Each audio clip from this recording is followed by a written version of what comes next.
gereja. Tapi kalau di perjanjian lama, terjemahan lama, Bar Yesus itu adalah dua kata yang terpisah. Gitu Pak Dokter. Nah, sekarang permasalahannya ketika Anda mengatakan Bar Yesus itu adalah nama, iya memang nama. Kita tidak pungkiri itu. Tapi di sini jelas sekali dikatakan bahwa Bar Yesus itu artinya anak laki-laki Yesus. Kan jelas itu, Pak. Nah, sekarang permasalahannya kalau Bar Yesus itu artinya bin Yesus, artinya kan anak laki-laki Yesus, Pak. Bar Yesus dalam bahasa Yunani. Artinya bin Yesus. Bin itu adalah anak laki-laki. Dari siapa? Disebut nama bapaknya, Yesus. Nah, permasalahannya rupa-rupanya ketika Dr. Adi mengatakan nama pencipta langit dan bumi itu adalah Yesus, berdasarkan Yohanes 17 nomor 6, aku telah menyatakan namamu kepada semua orang yang engkau berikan kepadaku dari dunia ini. Orang-orang Kristen termasuk Pak Dokter itu selalu bernarasi bahwa nama Tuhan yang diberikan kepada Yesus itu adalah Yesus. Maka nama Tuhan pencipta langit dan bumi itu adalah Yesus. Makanya banyak yang menarasikan Yeshua Hamasya artinya adalah ini dan itu, kan gitu poinnya. Nah, sekarang ternyata keciduk bukan hanya Yesus Kristus yang memiliki nama Tuhan. Ternyata sebelum Yesus juga ada orang tua dari tukang sihir yang adalah nabi palsu yang juga bernama Yesus, Pak Dokter. Jadi nama Yesus itu nama samaran. Karena ada seorang nabi palsu, tukang sihir, nama bapaknya juga Yesus. Gimana itu, Pak? Silakan. Baik, jadi Yesus adalah nama yang diberikan malaikat kepada Maria yang akan dilahirkan. Yesus yang mana? Yesus Kristus. Banyak nama Yesus. Ada Yesus Barnabas, ada Bar Yesus. Jadi ada Yesus lain. Gitu. Jadi dalam konteks ini, kalau Pak Juma memaksakan pemahamannya bahwa itu anak Yesus, silakan tampilkan ayat-ayat lain yang mendukung ayat itu, pemahaman itu. Karena firman Tuhan itu kan bukan berdiri sendiri. Tidak cukup satu ayat saja yang bisa menerangkan firman itu. Karena 40 penulis sumbernya Roh Kudus. Satu sumbernya itu Allah sendiri. Jadi banyak nama Yesus, ada Bar Yesus, ada Yesus Barabas, ya.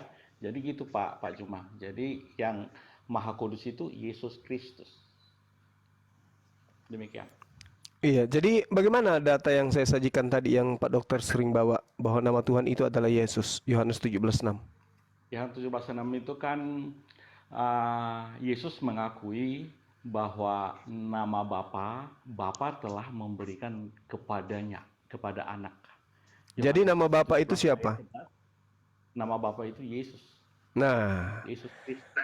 itu dia masalahnya. Kita tidak sedang membahas Yesus yang Anda tuhankan itu memiliki anak. Tidak. Yang sedang kita bahas ini ada Tuhan yang lebih dulu sebelum Tuhan Anda, yaitu Yesus yang punya anak seorang nabi palsu. Kan gitu Pak Dokter. Jadi Anda jangan menarasikan bahwa kami mengatakan Yesus punya anak yang Anda sembah itu, meskipun indikasi itu kuat di dalam kitab saudara sendiri. Tapi kita tidak sedang membahas itu. Tuhan menyatakan nama kepada manusia, anak Maria, katanya Tuhannya, nama Tuhan pencipta dan bumi itu adalah Yesus. Aku telah menyatakan namamu kepada semua orang yang engkau berikan kepadaku dari dunia. Mereka itu milikmu dan engkau telah memberikan mereka kepadaku dan mereka telah menuruti firmanmu. Kan gitu. Nama yang kau berikan kepadaku itu adalah Yesus. Ternyata ada yang lebih dulu mendapatkan nama itu, yaitu Yesua bin Nun, Yesua bin Nun. Lalu kemudian di samping itu ada juga ayah daripada penyihir nabi palsu bernama Yesus juga. Gimana ini Pak? Kok jadi pasaran ini? Manusia juga yang punya anak sebagai nabi palsu juga nama Tuhan Anda. Gimana itu Pak? Baik, saya sudah bicara tadi, Yesus yang dimaksud di situ hanya Yesus Kristus. Kalau Bar Yesus atau Yesus Barabas ada nama-nama Yesus pada zaman itu. Tetapi supaya tidak salah, yang dimaksud Maha Pencipta itu namanya ya, Yesus Kristus. Hanya itu yang membedakannya. Jadi kalau Pak Juma mau memaksakan di Kisah Rasul 13 ayat 6 itu, Barnabas itu anak Yesus Kristus, ya silakan tampilkan data lain. Karena data ini mengatakan Barnabas ini memang ahli sihir dan nabi palsu. Itu jelas. Dan itu bertemu dengan Barnabas sama Saulus. Pak Dokter terlalu jauh melakukan kesalahan fatal. Saya tidak mengatakan Barnabas, Pak. Kalau Barnabas itu artinya anak bapak, Barabbas. Oke, Yesus Barabas itu Yesus anak bapak. Itu lain. Ini yang kita bahas Bar Yesus, Bar Yasua. Bar Yasua artinya bin Yesus. Maknanya anak laki-laki dari nama yang bernama, dari orang yang bernama Yesus. Gitu loh, Pak. Kita tidak membahas Barnabas, tidak membahas anak bapak, tapi membahas anak Yesus. Bukan, Gitu jadi loh. yang saya maksud, Bung Juma. ketika Yesus mau disalib, Bung. ketika Yesus mau Ya. disalib, ada dua pilihan. Mau menyalibkan Yesus atau Barabas, atau Yesus Barabas. Kan gitu. Jadi artinya ada dua sosok, ada beberapa sosok bernama Yesus. Bapak, kita tidak sedang membahas Barabas, kita sedang membahas Bar Yesus. Bar itu artinya bin itu artinya anak laki-laki Yesus. Betul. Yang mana itu Yesus adalah yang mana? penyihir gitu loh, Pak. Baik, Yesus yang mana? Yesus penyihir kan? Makanya aku bilang Pak Juma, Bukan Yesusnya yang penyihir, anaknya yang penyihir, iya, Pak. Bar Yesus itu seorang penyihir dan nabi palsu. Nama bapaknya siapa? Cuma Pak Juma menerjemahkan Bar Yesus itu anak Yesus. Itu kan terjemahan Pak Juma kan? Bar itu artinya bin, Pak. Bin Itu Yesus. pemahaman Pak Juma itu, tapi Itu bukan pemahaman saya, Pak. Itu adalah bahasanya memang kayak gitu. Bar Yasua artinya anak laki-lakinya Yasua. Yasua itu kan nama Yesus, Pak. Anda akui tidak bahwa memang nama Yesus itu nama pasaran? Anda akui tidak? Halo Bang Juma. Ya, halo, lagi di mana, Bro? Dia lagi di hatimu. Aduh. Ini parah aneh. Begini, parah, begini parah. Bang Juma. Ya, iya. Bang Julkifli, begini Iya. dia. Gimana dia? Itu di kampung kami ada juga Yesus Marga Ginting, Ya, bagus itu. Makaro. Ya, bagus Jadi itu. kan simpel menjawab itu kan. Begini maksudku. Ya mau ada pun nama-nama lain, ya misalnya ada Bang Juma bilang tadi ada ya siapa sih Barbar itu kan? Bukan Apa sih, barbar. barbar apa lah itu? Ya utang nggak masalah. Bukan Tapi Yesus kan barbar, Yesus barbar. iyalah bar Bukan Yesus ini yang aku kurang barbar. paham itu. Yang saya maksud di Yesus situ cuman begini. kalau Yesus barbar. Kenapa Yesus barbar? Iya, yang saya maksud di sini begini loh Di Bang. kamu Juma. dia kalau dibilang barbar. Ya yang jelas begini, sekalipun ada nama-nama lain, mau dia namanya pasaran, mau dia namanya di terminal kayak atau apa, yang jelas yang kami yakin itu adalah Yesus Kristus. Kalaupun ada apa tadi anak si barbar itu ya terserah Bang Juma, bagaimana? Bukan urusan kami itu kan gitu kan. Mana sih barbar? Begitu Bang Bukan, Juma. bukan Bang, bukan. Kita berdasar kepada data Yohanes 17 Simpel, kan? itu. Aku telah menyatakan namamu kepada semua orang yang engkau berikan kepadaku dari dunia. Apologet Kristen mengatakan nama Tuhan itu adalah Yesus. Nah, ternyata nama Yesus Iya, ini tadi kan sudah dijelaskan kawan yang tadi kan, sudah dijelaskan. Kalau Pak Dokter itu tidak pernah menjelaskan, dia mengaburkan. Saya udah tahunan sama-sama beliau itu. Selalu mengaburkan. Sesuatu yang terang selalu dikaburkan. Tadi saya katakan Apa di yang dalam dikaburkan di situ? Nggak ada yang dikaburkan. tadi Pak dia mengatakan Barabas, bahas-bahas Barabas dia terus. Jadi menariknya ternyata nama sebenarnya dari Bar Yesus dalam literasi atau referensi mereka adalah Elimas, tetapi kenapa dinamakan atau ditulis dengan Bar Yesus, tidak ditulis nama sebenarnya saja, menandakan ada sesuatu yang penting itu. Itu kode itu. Kode. Kembali ke Al-Quran yang tadi tuh. Ya, mereka ingin menipu Allah, tapi Allah membalas di budaya. Ini buktinya nih. Katanya nama Tuhan pencipta langit dan bumi itu adalah Yesus. Ternyata nama Yesus itu nama pasaran. Bapak dari seorang nabi palsu pun namanya Yesus. Kan gitu. Bang Juma, begini loh, itu Yesus pencipta itu bisa dibuktikan. Persoalan nama pasaran atau apapun itu persoalan lain. Di mana, Kan Pak? tadi kan sudah Di saya mana- bilang, di mana kampung Yesus kami ada bisa? namanya Yesus Ginting.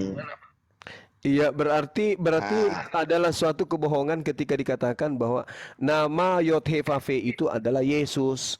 Karena ternyata manusia biasa pun, bahkan orang tua dari orang gila penyihir pun disebut Yesus itu loh, Pak. Gitu maksudnya. Nah, sekarang Anda Nggak ada mengatakan yang bilang begitu, penyihir Yesus nggak ada itu. enggak, maksud saya kan teman-teman Kristen termasuk Dr. Adi mengatakan nama pencipta langit dan bumi itu Yesus. Dan ternyata kita lihat di dalam Kisah Para Iya Rasul betul, 13. betul itu. Tapi ternyata seorang bapak dari seorang nabi palsu pun namanya adalah Yesus, Pak. Itu kalau soal ada nabi palsu yang mengatakan begitu ya urusan nabi palsu dong, itu bukan urusan saya. Namanya juga nabi palsu, Pak. Anaknya yang nabi palsu, bapaknya yang bernama Yesus. Nama bapak Itu dari nggak nabi ada palsu. menurut Nama dari enggak, keyakinan saya tidak ada berkata begitu. ya Kisah Para Rasul 13 nomor 6 itu Kalau Dr. Adi pendapat sudah mulai kalau pusing dia. pendapat Bang Juma bilang begitu ya silakan, tapi saya tidak meyakini itu. Misalnya ada Yesus anaknya nabi palsu itu enggak, saya tidak ada begitu. Ya saya juga tidak meyakini itu, Pak. Tapi dalil di kitab Bapak yang mengatakan itu gimana itu? Kita Tipex. Nah, itu tadi kan sudah saya sampaikan, tadi kan belum pernah saya dengar begitu, jadi saya tidak mau mencampuri itu. Tapi Yang kan ada, jelas yang Pak. saya tahu, bukan begini. Yang saya pahami itu belum Yesus. pernah Yesus punya anak, terus anaknya nabi palsu, itu saya tidak pernah dengar. Iya, saya juga tidak pernah dengar itu, Pak. Terus Cuman yang Bapak tahu dari mana? tertulis di sini, Pak, di kitab saudara, Kisah Para Pewarta 13 nomor 6. Bar Nah, itu saya Yesus. belum- enggak, iya, betul. Itu enggak tahu, saya belum paham itu sampai Ya situ. Tapi udah. menurut saya begini loh, Yang saya tahu itu dan saya yang pahami itu, Yesus tidak pernah menikah, mungkin ya Yesus lain seperti yang Bapak bilang tadi kan. Iya, anggap saja begitu, Pak. Nah, Ya, sekarang di kalau kampung kami pun ada namanya Yesus Marga Ginting, itu maksudku. nggak Tapi ditegur, kan Pak. bukan itu kan? Nggak ditegur, Hah? nggak ditegur. Kan begini, apa arti sebuah enggak. Kok apa arti sebuah nama? Itu orang-orang negro itu pakai kalung-kalung salib itu. Apa arti sebuah nama, Pak? Yohanes 17 nomor 6. Aduh, kena Aku nih. telah menyatakan Iya, dengar namamu dulu, kepada dengar semua orang yang dulu. engkau berikan kepadaku dari Itu dunia. itu Apa arti orang-orang sebuah negro itu, nama? orang-orang negro. Bahkan salib-salibnya itu pakai nama Yesus. Terlalu banyak itu namanya Yesus. Iya kan, itu merujuk kepada anak Banyak Maria orang itu yang menyebut bernama Yesus. yang kita maksud ini tetangga Bapak betul. yang katanya orang Batak namanya Yesus. Bapak nggak tegur dia menggunakan nama itu. Ya. Hah? Kenapa? Loh, itu nama Tuhan. Kenapa Gimana harus ditegur?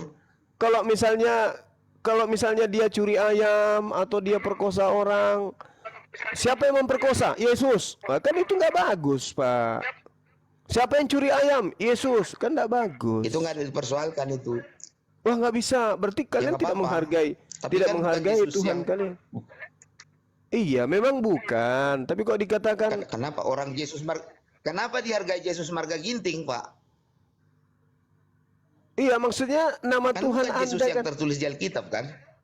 Iya, tapi nama Yesus itu kan nama Tuhan kalian, Bapak. Nah, Kan bisa nama yang lain, misalnya Iya nggak apa-apa, nggak apa-apa, nggak apa-apa. misalnya Mau dia nanti curi ayam, mau apa? misalnya si Masalahnya Kanute, kan Yesus kan, Tandilinting, Mingkondong Ya, Yesus atau kan, apa. Yesus. Kenapa harus pakai nama Tuhan kalian? Kan nggak Ya. bagus itu. iya masalahnya begini, Yesus yang disalibkan kan tidak ada lagi di dunia ini kan. Jadi Waduh. kalaupun ada yang membuat nama Yesus, nggak ada kok, nggak ada larangan, Waduh. nggak ada larangan Pak Juma. Nanti kalau dia yang Yesus dari orang Batak itu meninggal, nah kayak mana itu? Dikuburkanlah Yesus masih mati tanggal ini tahun sekian. Kan nggak bagus. Ya dikuburkan lagi Yesus, namanya Yesus kok. Iya, takutnya nanti 100 tahun ke depan Kan ada bisa yang dia, Yesus ada yang marganya mengatakan, Huta oh Barat, kuburnya Yesus ada di marganya Medan. Ginting, marganya ini kan itu kan. Gitu. Ya, Jadi nggak apa-apa ya Pak ya, pakai nama Yesus. nggak apa-apa. Bapak ada niatan Ya, nggak untuk apa-apa, nggak masalah. memberikan nama anak Anda Yesus? Mau? Mau? Nah baguslah. Nanti kalau anaknya itu anaknya panggil si ibu cebokin si Yesus. Kayak mana itu bahasanya? Nggak sopan kali lah. Nama yang harusnya dimuliakan, disucikan Nggak apa-apa. agama saudara kok jadi Nggak ada kayak masalah. gitu. Waduh. Nggak ada masalah itu. Waduh. Nggak ada masalah Pak. Ntar kalau misalnya dia main bola habis itu Kena peringatan dia. iya, kayak mana itu pergi main bola dia nangis. Oh, mama, Yesus nangis. Oh, dipukulin sama temannya. Oh, janganlah ya. Saya sarankan teman-teman kita yang Kristen kalau punya anak itu kasih nama yang jangan nama Tuhan kalian lah, jangan. Itu Tapi kalau Bang, bisa mereka malah bangga bikin nama anaknya seperti itu. kasih nama si Kanute, Juraije atau apa gitu. Janganlah. Kasih nama itu nggak bagus. Nanti di sekolah pas absen. Yesus, bolos bu. Bagusan Aduh, nama Pak Ijo. parah ini. Parah. Mending Siapa yang Pak tidak naik Ijo ya, kelas? Bang Sumaya. Iya betul, janganlah. Kalau bisa jangan. Apa kayak namanya Naruto, Superman, Superboy apa gitu. Paulus itu enak tuh, nama Paulus tuh. Mantili, Kan nama orang bukan nama Tuhan. Paulus boleh Paulus tuh, enak tuh Paulus. Timbul, Pancul, kan gitu bagus. Panjulus bisa, Ada Timbulus, bagus nama tuh. nama timbul ada. Jangan tanggung-tanggung Herodes dong. Herodesus, bisa, apalagi. Ini Dokter Nebukadnezar Adi juga kenapa diam bagus. aja Dokter Adi? Pengen nama bagus, terus terlihat Eropa. Jadi Eropa dengan kearifan lokal. Asep, kasih belakang us, Asepus, asik. Nah ini dia ini Asepus yang ini yang Oh, iya. kita Kristus. Iya. Itu nama Nama saya juga Us. Itu nama dia tuh. Belum dirubah loh. Woi. Ya sudah saya rubah juga nggak ada yang manggil nama saya dengan nama Hijrah. Gimana sih kalian juga sama? Manggil saya nggak dengan nama Fikri ke, Muhammad Fikri ke. Iya, nama Fikri. Muhammad Tetap aja Fikri. Ipus. Fikrius, asik. Jangan lagi dirubah. Asik. Allahu Akbar. Jadi jangan Fikritinus, wah asik. teman-teman janganlah ya menggunakan nama-nama itu, jangan lagi lah dipakai, nggak bagus. Ayo teman-teman Kristen yang mau diskusi silakan naik. Dokter Adi kenapa diam aja? Saya kan mendengar, ya silakan. Oh, mendengar Bernapas. aja. Dokter Adi, pengen jadi Yunani, Dokter Adius. Serem. Sip. Dokter Adi, saya yakin nih lagi merenungi siapa Bar Yesus sebenarnya. Bukan. Jadi Pak Juma kan ambil data Nggak bisa tidur dia ini. Yohanes 17 ayat 6 itu kan jelas di situ Yesus Kristus. Ya, Yohanes 17 itu kan ada itu Yesus Kristus namanya. Bukan cuma Yesus. Jadi kalau ada Bar Yesus, kalau dipaksakan itu anak Yesus yang mana? Karena di Yohanes 17 ayat 6 Pak Juma tampilkan Yesus yang di Yohanes 17 ayat 6 itu adalah Yesus Kristus. Bukan hanya Yesus. Nah gitu pola pikirnya. Gini saja dulu kita bicara tentang Quran dan Bible, Alkitab. Bible itu jelas Pak Adi diperintahkan selesaikan Tuhan. dulu. Pak Adi, Sebentar. Kristus itu apa? Nama atau gelar? Gelar Jangan seolah-olah itu. nama. Bukan hanya Yesus yang bergelar Kristus, Pak. Kores juga Kristus, Daud, Saul, Harun, Elisa itu semuanya Kristus loh. Kristus itu Mesias. Bahkan Salomo juga Juru Kristus, selamat. Pak. Jadi sebenarnya saya mau bicara Quran, ya. Selama ini Pak Juma kan bicara Alkitab Bible terus. Sekarang saya uji Pak Juma paham nggak Al-Quran? Oh, mantap. Sepele banget. Jadi ceritanya ini kucing ingin menguji ikan, bisa nggak ikan itu renang gitu ya Pak ya? Kita coba dulu pemahaman Al-Qurannya Pak Juma ini sampai di mana. Selama ini Biasanya yang menguji itu Pak orang yang lebih paham. kita buktikan.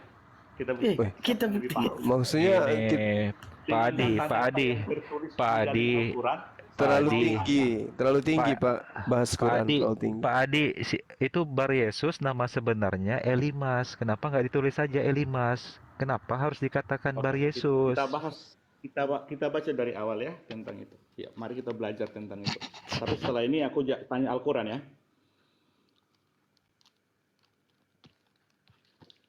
Kisah Rasul 13, mulai ayat 4 sampai 12 ya, itu satu perikop. Saulus dan Barnabas di Pulau Siprus. Oleh karena disuruh Roh Kudus, Barnabas dan Saulus berangkat ke Seleukia dan dari situ mereka berlayar ke Siprus. Setiba di Salamis, mereka memberitakan firman Allah di dalam rumah ibadat orang Yahudi. Dan Yohanes menyertai mereka sebagai pembantu mereka. Mereka mengelilingi seluruh pulau itu sampai ke Papos. Di situ mereka bertemu dengan seorang Yahudi bernama Bar Yesus. Ia seorang tukang sihir dan nabi palsu. Ia adalah kawan gubernur pulau itu, Sergius Paulus, yang adalah orang cerdas. Gubernur itu memanggil Barnabas dan Saulus karena ia ingin mendengar firman Allah. Tetapi Elimas, demikian namanya dalam bahasa Yunani, tukang sihir itu menghalang-halangi mereka dan berusaha membelokkan gubernur itu dari imannya. Tetapi Saulus juga disebut Paulus yang penuh dengan Roh Kudus menatap dia dan berkata, "Hai anak iblis, engkau penuh dengan rupa-rupa tipu muslihat dan kejahatan. Engkau musuh segala kebenaran. Tidakkah engkau akan berhenti membelokkan jalan Tuhan yang lurus itu? Sekarang lihatlah, tangan Tuhan datang menimpa engkau dan engkau menjadi buta. Beberapa hari lamanya engkau tidak dapat melihat matahari, dan seketika itu juga orang itu merasa diliputi kabut dan gelap, dan sambil meraba-raba ia harus mencari orang untuk menuntun dia. Melihat apa yang telah terjadi itu, percayalah gubernur itu, ia takjub oleh ajaran Tuhan." Baik, Barnabas ini kan jelas bahwa dia diterangkan di situ adalah ahli sihir dan nabi palsu. Dan nama lainnya ada di Elimas. Oke. Mana ada Barnabas di situ? Nggak ada Barnabas di situ. Anda ini melintir-melintir ayat. Bar Yesus itu jelas dikatakan bahwa dia enam itu, di situ mereka bertemu dengan seorang Yahudi bernama Bar Yesus. Ia seorang tukang sihir dan nabi palsu. Yang jelas jadi identitas Bar Yesus kan jelas bahwa dia tukang sihir dan nabi palsu. Dan nama lainnya ada di situ Elimas. Dan tujuannya jelas menghalang-halangi pemberitaan Injil, pemberitaan firman. Tetapi ketika Saulus merasakan bahwa dia dihalang-halangi, Saulus marah dan berdoa atau akhirnya dia kena keluh kesahnya, dimarahi, akibatnya dia buta gitu. Tapi kalau dipahami lain, itu anak Yesus katanya ya terserah. Sekarang saya mau tanya Al-Quran, boleh enggak? Kepada yang lain boleh, Bang Ali boleh menjawab, yang lain boleh.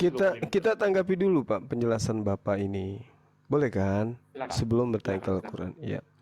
Di dalam kitab saudara juga pun dikatakan di Kolose 4:11 gitu ya. Di situ ya juga ada yang kemudian dipanggil Yustus. Dikatakan dari Yesus yang dinamai Yustus. Maksudnya apa itu Pak Dokter? Dari Yesus yang dinamai Yustus itu maksudnya kayak mana? Kolose berapa Pak? Kolose 4? Iya, nomor 11. Saya bacakan. Dari Yesus yang dinamai Yustus. Baik. Yesus itu juga dinamai Yustus. Ini dalam konteks Kolose 4 ayat 11 ini. Kalau Yesus Kristus disebut Kristus.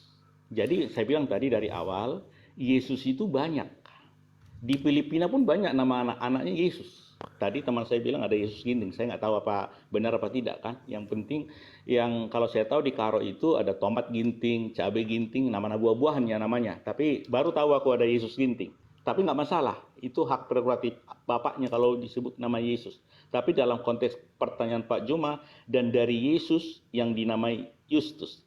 Berarti Yesus di sini juga dinamai Yustus, bukan Yesus Kristus. Gitu Pak Juma. Berarti nama lain daripada Yesus itu Yustus. Dalam konteks ini, di Kolose 4 ayat 11 ini, dari Yesus yang dinamai juga Yustus. Dalam ayat ini, bukan Yesus Kristus ya. Enggak, maksud saya dari Yesus yang dinamai Yustus.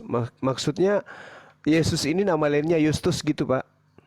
Dalam konteksnya Kolose 4:11 ini ada Yesus yang nama lainnya Yustus. Sama seperti Saulus nama lainnya Paulus. Oh, Atau ini Yesus nama lainnya Elimas. ini Yesus baru lagi. Yesus yang lain. Oke, Yesus yang lain Pak Juma. Oh. Iya. Berarti banyak nama Tuhan yang Bukan nama Tuhan. Nama Tuhan cuma satu, Yesus Kristus.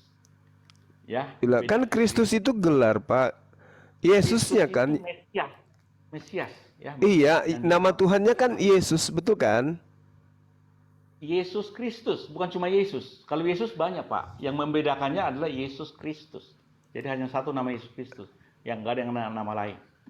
Ya, Yesus Kristus itu kan cuman penamaan di Indonesia aja. Kristus itu Mesias. Iya, original teks Anda ada nggak yang menuliskan Yesus Kristus, Pak? Di data berapa itu? Setahu Yesus Kristus itu Yohanes 1 ayat 42 sebentar. Yohanes 1 ayat 42 atau 41. Saya baca dulu. Oke, ayat 41. Yohanes 1 Yohanes 1 ayat 41. Kami telah menemukan Mesias, artinya Kristus. ya artinya kalau cuman menemukan Mesias kan Mesias bukan cuman Yesus, Pak. Elisa juga Kristus. Ya, betul. Jadi Nah, Mesias Kores juga yang Kristus. diurapi itu hanya Yesus Kristus. Juru selamat yang dinanti-nantikan itu hanya Yesus Kristus. Cuma Yahudi sampai sekarang Mesias yang dijanjikan itu mereka masih nanti-nantikan karena mereka tidak mengerti kitab sucinya. Enggak, maksud saya gini loh. Saya mau terangkan. Bagaimana Anda mengatakan tidak mengerti, mereka paham original teks, Anda nggak paham? Kayak mana ceritanya Anda yang paham? Saya terangkan. Di Matius 2 ayat 1 sampai 6, ketika orang Majus datang mau menyembah raja orang Yahudi yang baru lahir, Herodes dan Yerusalem kaget. Orang Majus mau menyembah raja orang Yahudi baru lahir. Menyembah dalam arti kata mempertuhankan atau menghormat, Pak? Saya belum siap, nanti setelah saya bernarasi baru kita jalan jawab. Jadi orang Majus ini kan mau menyembah raja orang Yahudi yang baru lahir. Iya, pertanyaannya menyembah, mempertuhankan atau menghormat, menyanjung gitu. Dikatakan menyembah. Kami mau menyembah raja orang Yahudi. Setelah ketemu dengan raja orang Yahudi yang baru lahir itu, mereka mempersembahkan kebanyakan emas dan mur, ya, itu. Tapi terserah Pak Juma mau mengintervensi nyembah hormat atau apa, yang jelas, yang mau saya terangkan, orang Itu Yahudi baru Yesus sudah muncul. Orang Yahudi tidak mengerti kitab. Siapa yang nyariin? Mati meja. Siapa yang nyariin saya? Hah? Mati meja. Host, tolong host. Iya, jadi gini Pak Dokter. Kalau Pak Dokter mengatakan Yesus Kristus itu nama yang dimiliki oleh Yesus seorang diri. Itu keliru, Pak. Yesusnya dimiliki oleh banyak orang, Kristusnya juga dimiliki oleh banyak orang. Jadi Tau- Yesus ini kehilangan jati diri jadinya. Jadi saya Salomo juga bisa menangkap. Kristus, Ada Elisa penumpang. juga Kristus. Baik, Elisa Kristus, Yesus Kristus beda. Kores Apa be- juga, Kores apa? juga. Iya, Kan iya. beda. Apa bedanya, Pak? Mereka Beda. sama-sama Kristus. Bedanya? Ya, jadi Yesus Kristus kan satu malaikat namanya, sementara Kores juga Kristus kan? Ya kan? Kores itu Kristus juga. Iya, Jadi iya. Terus, dia juga terus, Kristus juga. terus, Pak. Jadi makanya Terus. aku bilang kitab suci orang Yahudi tidak dimengerti Yahudi. Saya Ih, tidak bernarasi tadi, tapi kok Pak bisa? Juma potong. Kenapa Kok nggak bisa? Karena Kok bisa orang Yahudi bisa Ibrani tidak ngerti kitabnya? Bapak yang tidak bisa Ibrani, Bapak yang ngerti kitab mereka. Ini gimana ceritanya, Pak? saya ceritakan dulu. Jadi Iya. ketika orang Majus datang mau menyembah raja orang Yahudi, Herodes kan saat itu raja orang Yahudi. Yang jelas anak Herodes tidak ada yang baru lahir. Lalu Herodes memerintahkan imam-imam kepala dan ahli-ahli Taurat, tolong selidiki kitab suci di mana Mesias lahir. Itu responnya Herodes ketika ada pertanyaan dari orang Majus, di mana raja orang Yahudi yang baru lahir? Raja Yahudi saat itu Herodes bertanya, tolong selidiki kitab suci di mana Mesias. Itu tertulis di mana tuh? Matius 2 ayat 1 sampai 6. Saya bacakan. Oke, silakan. Matius 2, orang-orang Majus dari timur. Sesudah Yesus dilahirkan di Bethlehem, di tanah Yudea pada zaman Raja Herodes, datanglah orang-orang Majus dari timur ke Yerusalem dan bertanya-tanya, di manakah dia, raja orang Yahudi yang baru dilahirkan itu? Kami telah melihat bintangnya di timur dan kami datang untuk menyembah dia.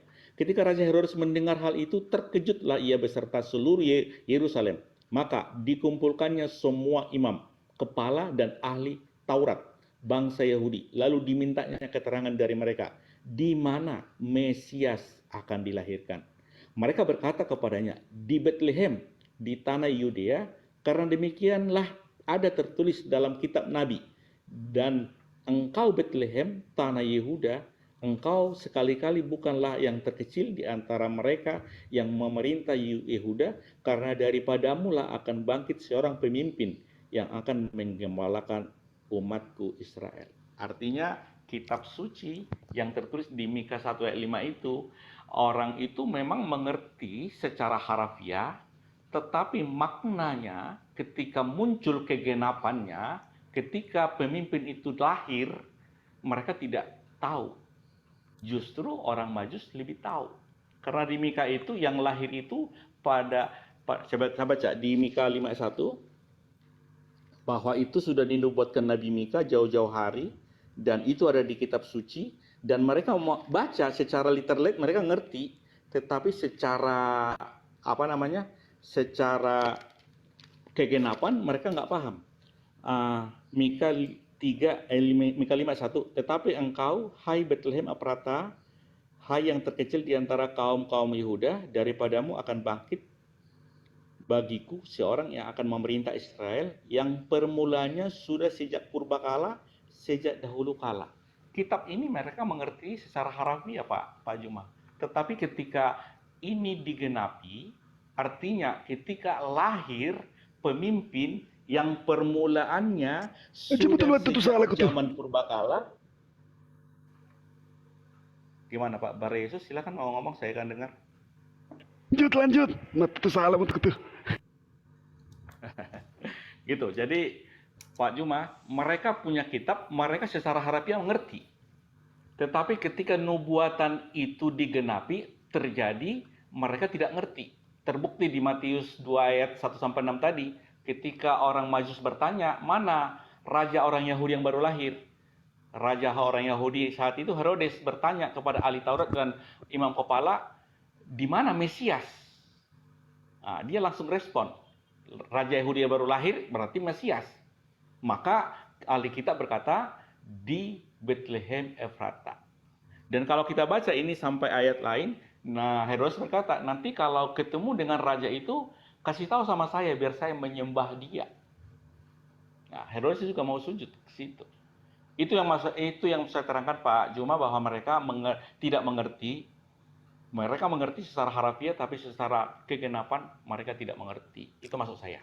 Oke, baik. Sekarang saya mau tanya Quran, sudah jadi. Sabar Pak, sabar. Oke, siap. Iya, Baik. jadi lagi-lagi membuktikan bahwa memang penulis kitab Matius itu bukan murid Yesus, Pak.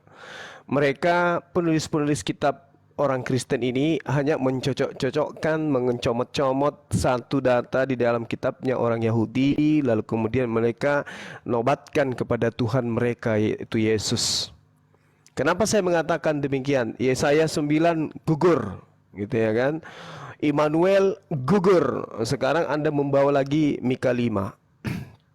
Lalu kemudian kitab saudara menuduh orang Yahudi tidak paham kitabnya mereka sendiri. Bukan gak paham. Orang-orang Farisi menarasikan itu, Pak. Tapi kitab Mika itu tidak menjelaskan tentang Yesus. Baca data selanjutnya, maka ia akan bertindak dan akan mengembalakan mereka dalam kekuatan Tuhan, dalam kemegahan nama Tuhan Allahnya. Mereka akan tinggal tetap, sebab sekarang ia menjadi besar sampai ke ujung bumi. Sekarang, berarti masa Mika, bukan nubuatan. Dan dia menjadi damai sejahtera apabila Asyur masuk ke negeri kita. Jadi bukan bercerita Yesus ini, Pak. Anda yang tidak ngerti kitabnya orang, tapi Anda mencoba menarasikan kitabnya orang. Mereka itu akan mencukur negeri Asyur dengan pedang dan negeri Nimrod dengan pedang.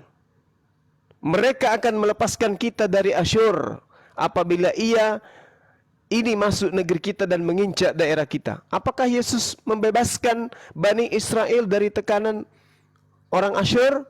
Nonsen. Jadi ini bukan untuk Yesus, Pak.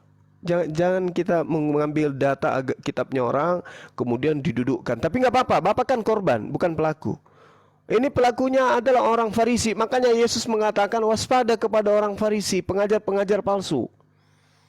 Jadi mengambil kitabnya orang Yahudi, kemudian tambal sulam untuk kemudian mengkultuskan Yesus kepada Romawi dan Yunani.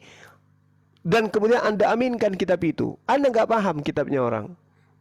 Bukan orang yang punya kitab yang nggak paham. Gitu loh, Pak. Ya. Jadi, Oke. Nggak usah ditanggapi lagi. Itu udah fakta. Nggak bisa, Pak. Ya. Mika 5 itu Baik. sudah. Itu untuk Kita orang bicara yang Al-Quran kalau gitu. Ya Kita udah. bicara Ya. Al-Quran aja. Oke. Anda sudah akui ya bahwa itu bukan untuk Yesus. Oke. Ya, saya mau tidak akan siap-siap. Kita bicara Al-Quran dulu. Ya, kita bandingkan dengan Bible. Ya kan? Ya. Ya, pernah saya tanya kepada Pak Juma, udah lama itu. Jadi kalau Pak Juma kita diskusi Bible, biarlah saya menerangkan Bible, Al-Quran, Pak Juma menerangkan Al-Quran. Tetapi ketika narasi berlanjut beberapa menit, malah Pak Juma menerangkan Bible. Iya, karena saya lebih paham dari Pak Dokter. Mungkin mana itu, Pak? Baik. Baik. Jadi, Iya. Contoh yang ini barusan kan gitu. contoh, saya bertanya dulu kalau gitu. Satu pertanyaan. Di Kejadian 3 ayat 22 ada Iya. pohon kehidupan. Jika makan buah pohon kehidupan itu dia memiliki hidup Kekal. selama-lamanya. Iya. Apa maknanya? Silakan. Oke, baik. Di dalam kitab Kejadian 3 nomor 22, di situ dikatakan, berfirmanlah Tuhan, sesungguhnya manusia itu telah menjadi seperti salah satu dari kita, tahu tentang yang baik dan yang jahat. Maka sekarang jangan sampai ia mengulurkan tangannya dan mengambil pula dari pohon kehidupan dan memakannya, sehingga ia hidup untuk selama-lamanya. Jadi data ini, Pak, tidak ada tendensi di mana kita bisa menemukan ini Isa alaihissalam. Itu perlu Anda pahami dulu. Kenapa? Karena Tuhan tidak pernah melarang Nabi Adam untuk jangan memakan buah pohon kehidupan. Yang ada jangan makan buah tahu baik dan jahat. Itu dulu.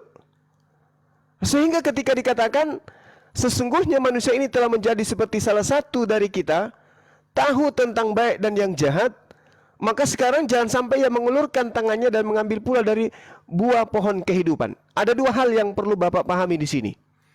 Yang pertama, sesungguhnya manusia ini telah menjadi seperti salah satu dari kita.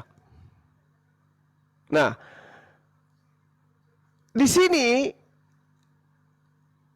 Tuhan menyampaikan bahwasanya Adam alaihissalam itu sudah mengetahui baik dan buruk. Layaknya Tuhan yang maha mengetahui, ya, maha mengetahui apa yang baik, apa yang buruk. Itu terjadi kepada Adam, bahwa Adam pun mengetahui baik dan buruk. Itu satu. Yang kedua, Tuhan tidak menginginkan Adam itu hidup kekal di Gan Eden. Artinya bahwasanya fitnahan bahwa Adam mewariskan dosa itu keliru. Karena dosa Adam sehingga manusia diusir dari Gan Eden itu keliru. Tetapi memang Tuhan tidak mau Adam itu kekal di Eden. Ini datanya sangat jelas. Jadi dengan kata lain, dosa waris itu adalah bohong. Yang benar adalah bohong waris yang terus dientaskan sampai hari ini. Demikian. Pertanyaan saya sebenarnya, Iya. buah Iya. pohon kehidupan jika dimakan akan hidup selama-lamanya. Tetapi Pak Juma udah melebar. Saya tahu di Kejadian 2 ayat 16-17 perintah Tuhan kepada Adam dan Hawa, kepada Adam, semua buah pohon boleh kamu makan kecuali buah pohon pengetahuan yang baik dan yang jahat. Itu yang dilarang. Ada pohon lain atau pohon kehidupan boleh. Tetapi hanya pohon pengetahuan yang baik dan tentang yang baik tentang yang jahat itu yang nggak boleh.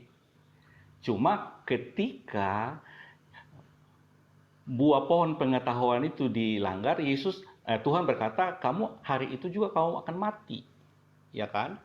Tetapi iblis menggoda, nggak benar itu. Itu poin. Saya tahu tentang itu. Tapi pertanyaan saya Pak Juma adalah apa yang dimaksud buah pohon kehidupan yang ada di Taman Eden itu? Kalau itu dimakan akan hidup selama-lamanya. Itu pertanyaan saya. Bukan tentang dosa waris. Saya nggak ada bercerita dosa waris. Tetapi akibat Adam memakan buah pohon pengetahuan yang tentang yang baik dan jahat, Adam diusir dari Taman Eden. Sehingga Adam tidak bisa lagi makan buah pohon kehidupan. Kalau makan buah pohon kehidupan, maka hidup selama-lamanya. Jadi pertanyaan saya, apa itu buah pohon kehidupan? Silakan Pak Juma. Iya. Jadi gini Pak, di dalam Kejadian 3 ini, di situ tidak diterangkan kemudian tentang buah pohon kehidupan itu seperti apa adanya. Di sana hanya dikatakan bahwasanya buah ini dari pohon me'es hahayim, kehidupan, itu Tuhan tidak menginginkan Adam mengambil pohon itu, mengambil buahnya. Kenapa? Karena Tuhan memang tidak mau Adam ini hidup di sana di Gan Eden itu selamanya, leolam. Dia tidak mau. Tuhan nggak mau gitu. Nah sekarang kalau Anda bertanya tentang buah pohon kehidupan, ya sama seperti dengan apa yang dimakan oleh Adam, dia juga sebuah pohon dan juga sebuah buah yang dari pohon. Adam betul-betul makan buah.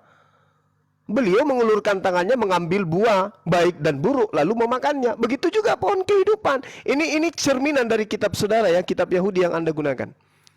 Ya sebuah pohon memiliki buah ya dimakan. Memang betul-betul sama seperti buah pengetahuan baik dan jahat. Itu kan bukan majas, itu betul-betul buah. Buah layaknya anggur, layaknya apel, memang betul-betul buah. Itu menurut saya. Kalau menurut saudara, itu menurut saya. Kalau menurut saudara, Baik, terima kasih Pak Juma. Jadi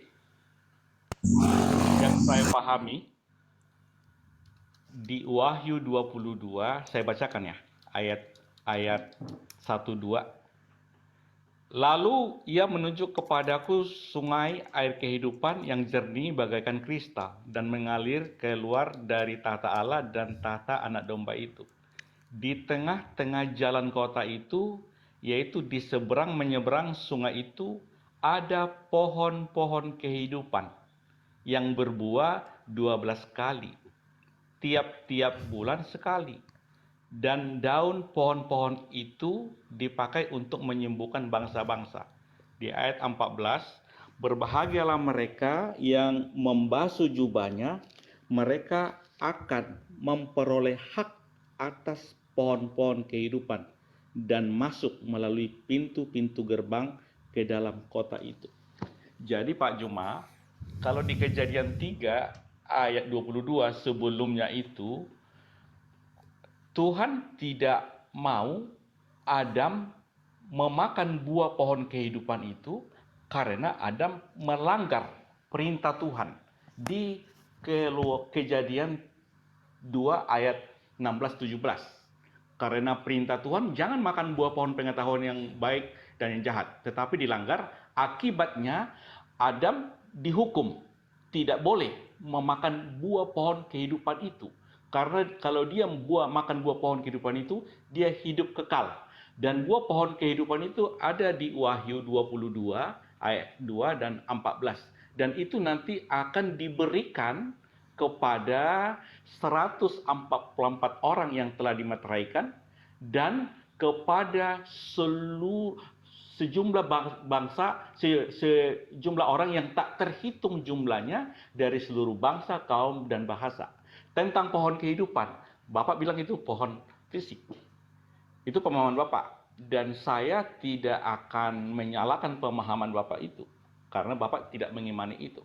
Itu bukan pohon fisik. Itu adalah firman Tuhan. Yang adalah Tuhan itu sendiri. Karena di ayat lain, Yohanes 15, akulah pokok anggur. Akulah pohon anggur, kata Yesus. Akulah pohon kehidupan. Yesus juga berkata, jika engkau tidak makan dagingku dan minum darahku, kamu tidak memperoleh hidup kekal. Yohanes 6 ayat 54. Kita udah pernah bahas ini. Kalau tidak makan daging Yesus dan minum darah Yesus, udah Pak. tidak bisa memperoleh hidup kekal. Udah Silakan. Pak. Jadi gini, di awal tadi saya mengatakan kalau Dokter Adi itu tidak pernah menjelaskan. Dokter Adi itu pasti mengaburkan. Itu pernyataan saya Pak Dokter. Di Kejadian 29, Tuhan menumbuhkan berbagai pohon dari bumi yang menarik dan yang baik untuk dimakan buahnya. Dan pohon kehidupan di tengah-tengah taman itu, serta pohon pengetahuan tentang yang baik dan yang jahat. Sekarang Anda menarasikan itu adalah firman. Itu bukan buah fisik. Adam makan buah fisik. Kejadian 2 nomor 9, jelas-jelas Tuhan menumbuhkan berbagai macam pohon dari bumi. Kok ada firman dari bumi naik ke Gan Eden gitu maksudnya Pak? Belum lagi kalau kita lari ke Wahyu 22 nomor 2. Di tengah-tengah jalan kota itu, yaitu di seberang menyeberang sungai itu, ada pohon-pohon kehidupan, ada pohon-pohon kehidupan, ada firman-firman kehidupan yang berbuah 12 kali, tiap-tiap bulan sekali, dan daun pohon-pohon itu dipakai untuk menyembuhkan bangsa-bangsa. Wow, ada banyak firman-firman Pak, ada banyak Yesus-Yesus. Ini gimana ceritanya Pak? Anda mengaburkan data yang ada di dalam kitabnya orang Yahudi. Tadi Anda menarasikan Kejadian 3 nomor 22. Saya mengatakan bahwa pohon kehidupan dan juga pohon baik dan buruk itu benar-benar pohon asli pohon. Ketika dimakan, khasiatnya ada. Bapak meneruskan itu bukan asli pohon, itu buah bukan asli buah, itu hanya majas, itu cuman istilah. Yang dimaksud di situ adalah firman. Anda selalu mengaburkan setiap data Bible yang Anda gunakan sendiri. Ingat, Kejadian 2 nomor 9 itu pelajaran buat Pak Dokter. Hati-hati ya memberikan narasi, hati-hati memberikan resep kepada pasien. Jangan sampai orang penyakitnya cacing Anda kasih minum Kalpanax. Silakan. Baik, terima kasih Pak Juma. Jadi yang saya pahami bahwa Bible ini adalah buku rohani.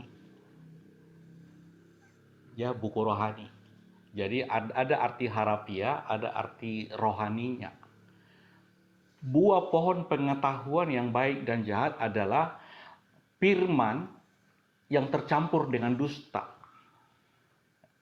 Jadi ketika Tuhan berkata, jangan makan buah pohon pengetahuan itu yang baik dan jahat.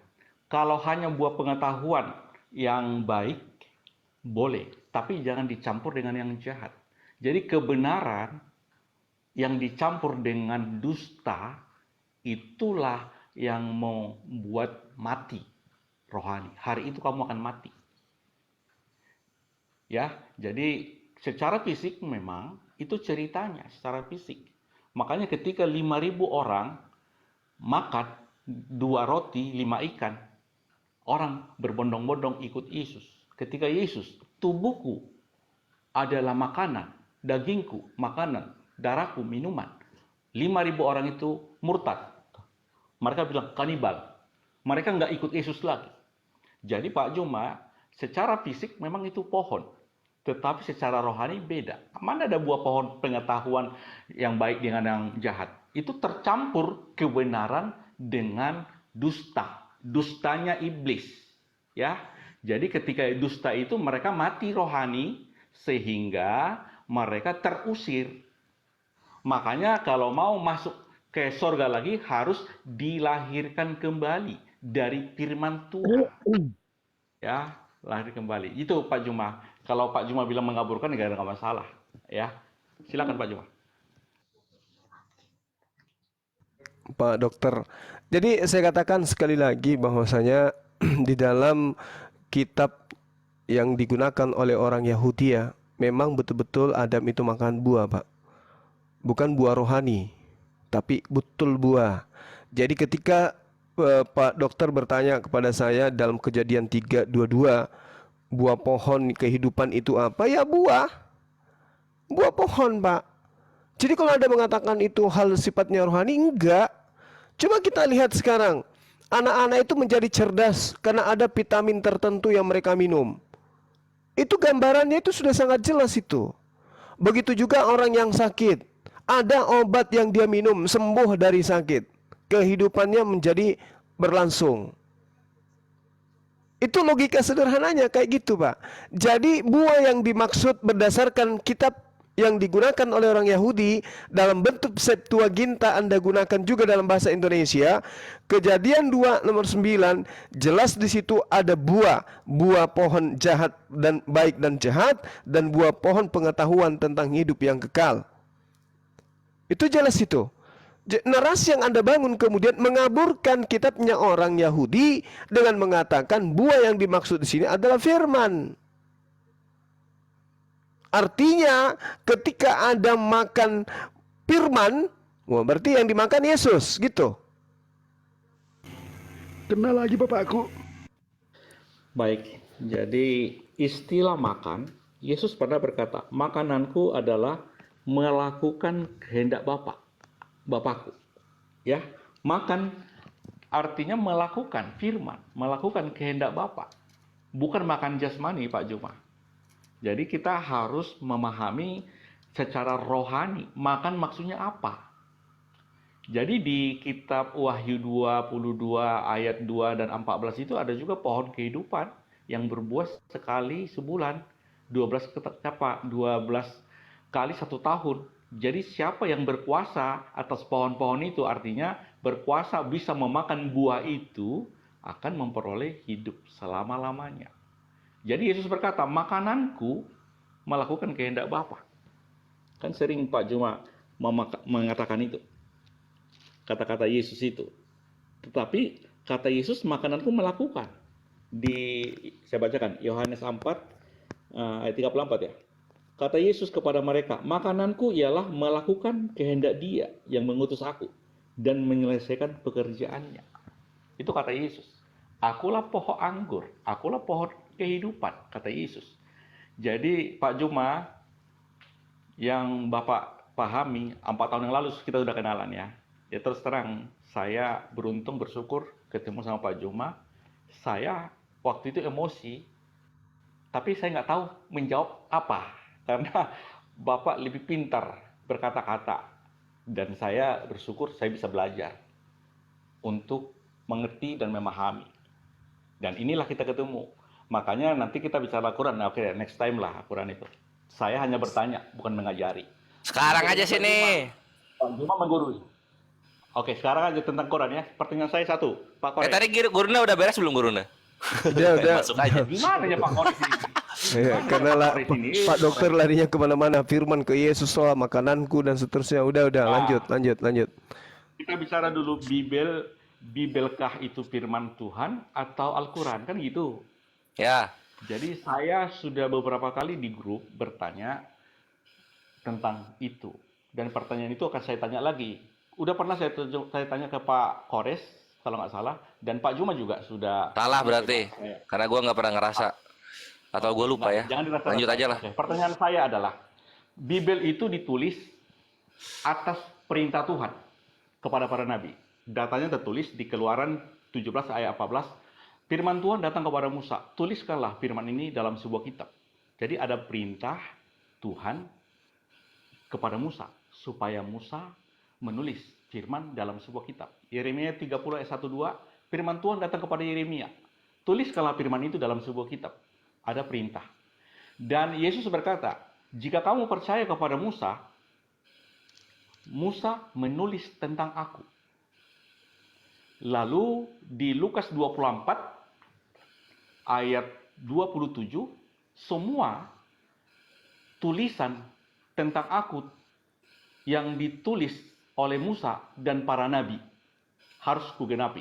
Selaras dengan Lukas 24 ayat 44. Lalu Wahyu 1 ayat 11, wahyu Yesus kepada Yohanes di Pulau Patmos melalui malaikat. Tuliskanlah apa yang kamu lihat dalam sebuah kitab. 1 Yohanes 1 ayat 9, apa yang kami lihat, apa yang kami dengar, itu yang kami tuliskan. Jadi semua firman itu ditulis atas perintah Tuhan kepada para nabi. Nabi dalam tanda kutip di sini bukan cuma nabi mulai Musa sampai Maleakhi, bukan. Tetapi utusan yang diperintahkan untuk menulis firman. Pertanyaan saya tentang Al-Quran, di manakah dalilnya Allah memberi perintah kepada nabi atau sahabat nabi untuk menulis Al-Quran dalam sebuah kitab? Silakan Pak. Oke, baik. Saya jawab sebelum yang lain. Sip. Ya, jadi Anda mengatakan bahwasanya di kitab saudara ya, baik kitabnya Nabi Musa perintahnya menulis kan gitu. Nah, di mana di Al-Qur'an perintah nulis Al-Qur'an? Saya katakan, Pak, Al-Qur'an itu diperintahkan untuk dibaca. Iqra. Bukan diperintahkan untuk dituliskan, tapi dibaca. Iqra. Nah, sehingga Al-Quran ketika datang kepada baginda Rasulullah Muhammad SAW itu dibacakan, tidak berdasar kepada ada sesuatu yang ditulis lalu dibacakan, enggak. Tapi Rasulullah Muhammad SAW itu menerima secara lisan. Lalu kemudian secara lisan pun Rasulullah menyampaikan kepada para sahabat. Karena hafalan ya lebih akurat daripada tulisan. Itu yang menjadi tradisi orang Arab pada masa itu. Makanya perintahnya adalah Iqra, baca. Nah, tradisi penyampaian Al-Quran itu adalah penyampaiannya dengan cara lisan. Iqra bismi rabbikal ladzi khalaq. Maka kemudian para sahabatnya diperintahkan untuk membacakan hal itu. Mereka menghafal semuanya. Iqra bismi rabbikal ladzi khalaq. Para sahabat dari ujung sana sampai ujung sana semua bacaannya sama. Khalaqal insana min 'alaq. Semua para sahabat kemudian menghafalkan bacaan yang sama. Nah, itu tradisi Quran itu seperti itu, Pak. Jadi tidak ada kemudian tuliskanlah Al-Quran ini, enggak. Tapi ikra bismi rabbikal ladzi khalaq. Itu yang pertama. Kemudian ketika saudara mengatakan, oh kitab kami perintahnya tuliskan. Nanti kalau saya minta mana tulisan Nabi Musa? Jangan sampai Anda kepepet. Mana tulisan Injilnya Yesus yang diberitakan oleh Filipus? Kepepet Anda nanti. Mana? Kalau kami ikra, mana bacaan Al-Fatihah? Alhamdulillahi Rabbil Alamin, Ar-Rahmanir Rahim, Maliki Yawmiddin. Mana bacaan Al-Baqarah? Alif Lam Mim, Zalikal kitabu la raiba fihi hudan lil muttaqin. Begitu, Pak. Ikra. Dan kami tradisi itu dipegang erat sampai hari ini. Bagaimana dengan tulisan kitabnya Nabi Musa? Musa menuliskan, begitu sampai kepada pengikutnya, apakah pengikutnya menuliskan? Begitu sampai kepada murid pengikutnya, apakah menuliskan? Musa menuliskan, memerintahkan kepada siapa untuk menuliskan? Harun. Harun memerintahkan kepada siapa? Esra. Esra memerintahkan menulis kepada siapa? Timbul, Panjul, siapa lagi? Siapa lagi? Enggak ada. Mana perintah Yesus untuk menulis kitab Lukas? Mana perintah Yesus untuk menuliskan surah-surah Paulus? Mana perintah Tuhan untuk menuliskan kitab-kitab Yohanes? Mana perintah-perintah Tuhan untuk supaya Petrus menuliskan surat Petrus 1, Petrus 2? Mana? Kalau kami ada, Pak. Ikra, baca. Tradisinya jelas. Sekali gitu. Silakan yang lain yang mau menambahkan. Masya Allah, diborong semua amunisi aku sama Gurunda. Mumtaz Gurunda. Aku bawain yang kaliber-kaliber kecilnya aja. Enggak, Sing. Sama juga karena ayat Al-Quran. Sebagaimana yang dikatakan oleh Gurunda kita, Brethren Adi, kita tuh levelnya tuh berbeda gitu. Al-Quran kami itu Al-Qiyamah ayat 17 sampai 18. Dan kami tanamkan Al-Quran ini, bacaan ini ke dalam batinmu. Jadi Al-Quran itu di batin kami. Itulah kenapa kami menghafal dengan indah gitu, sebagaimana yang Guru lantunkan tadi surah Al-Fatihah. Dan juga di Al-Baqarah ayat 2. Yes? Al-Baqarah, Al-Qiyamah berapa tadi? Al-Qiyamah. Al-Qiyamah berapa? Ya, 17 18. Beda jadi Terus mana lagi ayat? Al-Baqarah? Tunggu. Al-Qiyamahnya, terus Al-Baqarah ayat 2. Al-Baqarah ayat 2. Terus Al-Maidah ayat 48, diturunkan kepadamu dengan membawa kebenaran. Gitu. Maka dari itu selalu kita kembali ke masa-masa zaman ini ya, zaman dulu kala, para senior kita sering berkata, mari kita kumpulkan Al-Quran dan Biblos, lalu kita bakar dua-duanya, kita lihat mana yang kembali utuh sama persis dengan semula. Kalian kalah karena kalian tidak menghafal dan tidak ditanamkan ke batin kalian. Iman kalian tertulis, tulisannya hilang sudah imannya. Berbeda dengan kami, Al-Quran ada di batin kami. Itu. Dan berikut itu jawab yang Gurunda ya. Kalian bilang firman itu apa? Ini firman Tuhan. Tapi perkataan manusia semua isinya. Karena sama aku nambah satu lagi pertanyaan. Ini orang-orang yang menulis kitab sampai puluhan itu, ini orang-orang yang ada 40, 50-an penulis, ini udah sepakat belum kitabnya itu digabung-gabung sama orang lain? Silakan, di mana dalilnya? Thank you. Baik, saya jawab. Terima kasih ya Pak Juma dan Pak Ores. Oke. Jadi pertanyaan gimana? Ada yang mau ngomong silakan. Oh, enggak. Oke. Siap. Oke, jadi terima kasih Pak Juma dan Pak Ores. Pertanyaan saya adalah di mana tertulis, tapi jawabannya bukan ditulis. dan itu apa tadi Iqra ya dikatakan. Jadi pertanyaan lanjutan adalah di mana? Oh, tapi faktanya ada tertulis Al-Quran.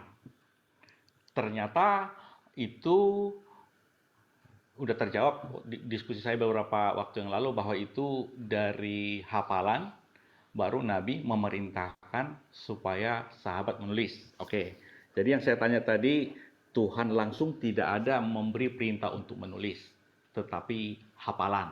Baik, ya berbeda. Kita berbeda, Pak Kores. Ayat tadi kan belum saya baca. Nanti saya baca, saya pelajari. Next time kita tanya jawab setelah saya belajar. Ya kan? Siap. Terus pertanyaan Pak Kores bilang tidak ada ditulis dalam hati dalam batin. Pak Kores salah. Yeremia 31 ayat 32 Tuhan menulis dalam akal budi, dalam hati. Perjanjian itu itu firman. Sorry. Gua enggak ada bilang kalian tuh enggak ada disuruh begitu, enggak ada gua ngomong. Tadi kan dibilang kalau suruh bakar, ya kan? Suruh bakar. Ya. Baru karena kalian kan bisa menulis di dalam batin, dalam hati, ya kan? Ditulis dalam hati kan? Ditanamkan. Apa tuh? Ada suara senapan serbu. Ya lanjut. Ya, ditanamkan. Jadi ditanamkan, ya kan? Jadi tanamkan di sini juga di Yeremia 31:33, Ibrani 8 ayat 10, Ibrani 10 16. Di mute dulu Pak, di mute dulu. Apa tuh? Ya.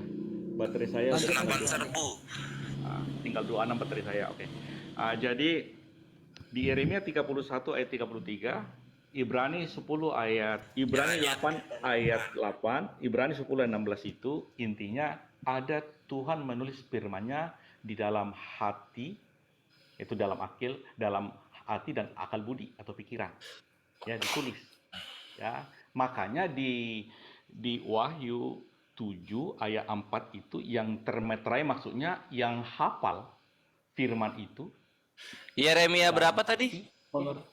Yeremia 31:33. 31:33. Oh, oke. Coba bacakan Pak, biar kita sama-sama.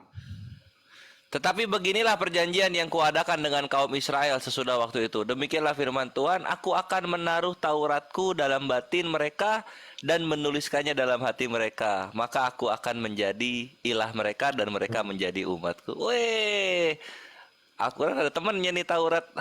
Perjanjian baru apa kabar? Ya, Taurat masuk di sini firman, ya, bukan hukum Taurat. Ya, bukan hukum Taurat. Karena di situ bukan seperti ayat 32, bukan seperti perjanjian yang telah kuadakan dengan nenek moyang mereka pada waktu aku memegang tangan mereka untuk membawa mereka keluar dari tanah Mesir. Perjanjianku itu telah mereka ingkari.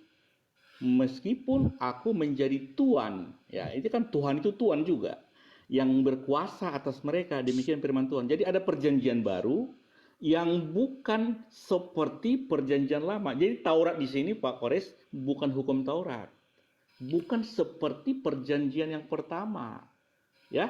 Di Yeremia 31:32 itu bukan seperti perjanjian yang telah kuadakan dengan nenek moyang mereka. Oh, iya Ada ngerti. perjanjian baru ini, Pak.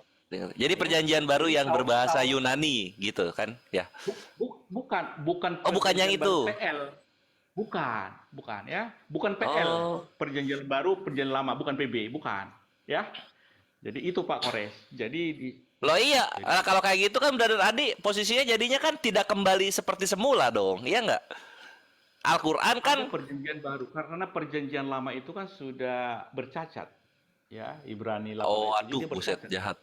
Enggak, gini loh maksudnya Brother Adi, ketika itu bukan Taurat yang lama, maka ya tetap Al-Quran standing still. Kokoh, tidak ada yang menandingi. Ketika semua dibakar, Al-Quran saja yang kembali. Kalau Taurat ada, baru tapi bukan seperti yang lama kan gitu, ya enggak? Tadi pertanyaan saya tadi, Tuhan memberi perintah kepada Nabi menulis firman dalam kitab. Kalau Al-Quran kan nggak tertulis, cuma Iqra atau lisan ya? Gini Bang, Oral. boleh izin bicara sedikit ya Bang Adi ya? Izin ya Gurunda ya? Nggak, dengar deh Bang Adi. Silakan. Ya jadi gini Bang Adi ya. Yang pertama kalau kita mau lihat keautentikan tentang sebuah kitab, Yang pertama kita harus buat satu kesepakatan dulu. Apa itu? Kita harus benar-benar ya pastikan bahwasanya kitab itu benar-benar 100% firman Tuhan. Tidak boleh ada campur perkataan manusia di dalamnya. Itu yang pertama, Pak. Karena apabila ada campur tangan atau perkataan manusia di dalamnya, saya mau kasih tahu sama Pak Adi. Pak Adi bisa jamin tidak? Apabila setiap perkataan manusia itu bisa dijamin kebenarannya? Pasti tidak, Pak. Karena yang maha benar itu adalah Allah itu atau Tuhan itu sendiri. Itu yang pertama, Pak. Yang kedua, ya, apabila kita mau lihat, Pak, seperti yang Bapak bilang tadi, ini yang disampaikan saudara saya, seandainya dibakar ya seluruh kitab-kitab di muka bumi ini, pasti, ya ini pasti, Pak, bukan main-main lagi. Satu kepastian yang hanya akan tetap bertahan itu hanya Al-Quran, Pak. Kenapa? Karena Al-Quran dimanapun berada, di ujung dunia manapun, dia akan tetap sama isinya, Pak.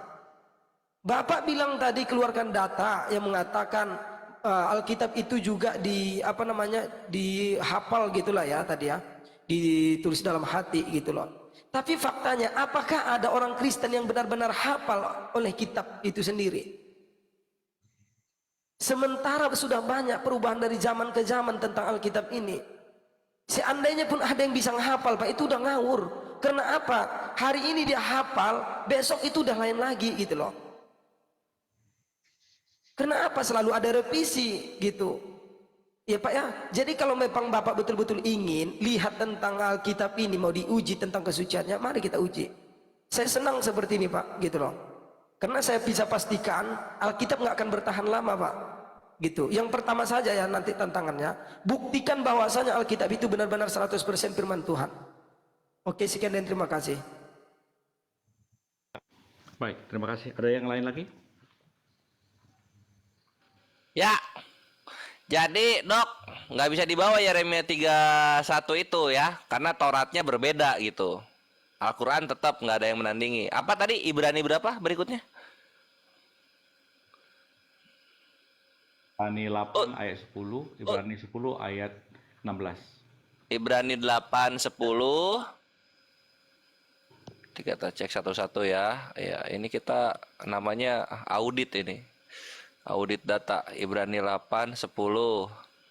Maka ini perjanjian yang kuadakan dengan kaum Israel sesudah waktu itu. Demikianlah firman Tuhan. Aku akan menaruh hukumku dalam akal budi mereka dan menuliskannya dalam hati mereka.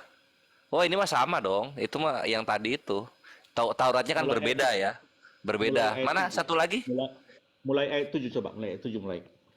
Sebab sekiranya perjanjian yang pertama itu tidak bercacat, tidak akan dicari lagi tempat untuk yang kedua. Nah itu kan PL-nya kan cacat gitu, diganti perjanjian baru kan gitu.